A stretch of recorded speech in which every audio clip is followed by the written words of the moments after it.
Maybe you could compare that to what CRM does today and how it helps their managers to do their job. And in fact, maybe I could take that question and say, does CRM really give sales managers information they actually use, or do they still just manage by the seat of their pants? Yeah, there's an interesting article in the Harvard Business Review 3 or 4 years ago, looking at the CRM and the success rate of deploying CRM systems.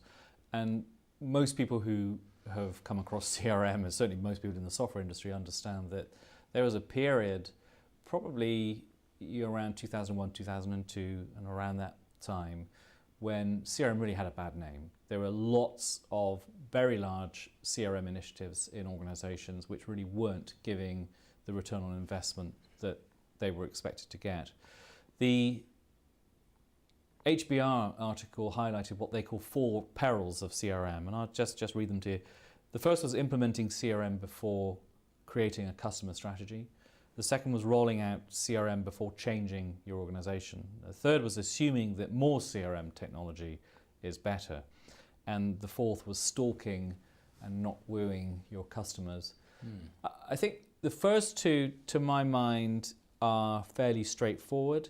And those are about understanding that a lot of those initiatives failed because they were often initiatives which were carried out by the CIOs of organizations or the technology parts of organizations and were deployed out to customer or the field sales teams. So it's the last two which gives me a problem, that you're assuming that more CRM technology is better and stalking and not wooing your customers.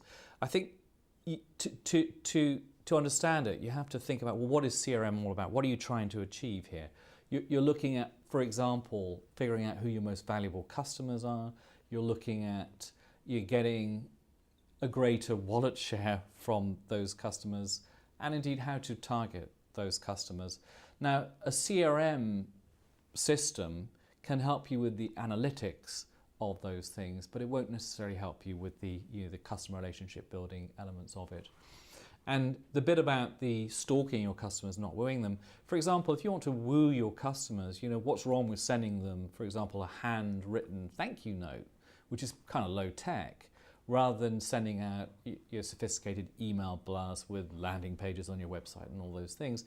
And I have often come across customers who don't like the volume of information they're getting from us. They don't appreciate that we're trying to give them special offers or interest them in new ways of doing things or using our technology, and they do begin to feel that they're being stalked. So I think there is a real danger that CRM can be misused, again, in the high-touch, high-tech sales environment.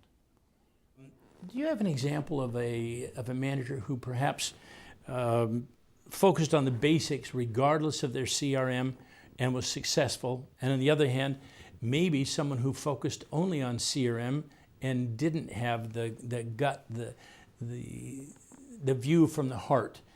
In the last 3 CEO roles that I've been into, most of them, they were all venture-backed businesses. I was replacing generally, founder CEOs, and of course we tried to keep the founder DNA in the business.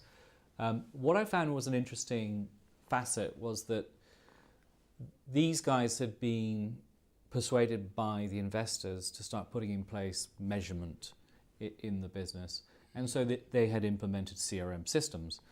Often those CRM systems were implemented in too broad a way, so there was too much technology deployed too quickly in too small an organization, and of course it wasn't used and certainly wasn't updated, and so fell into disuse.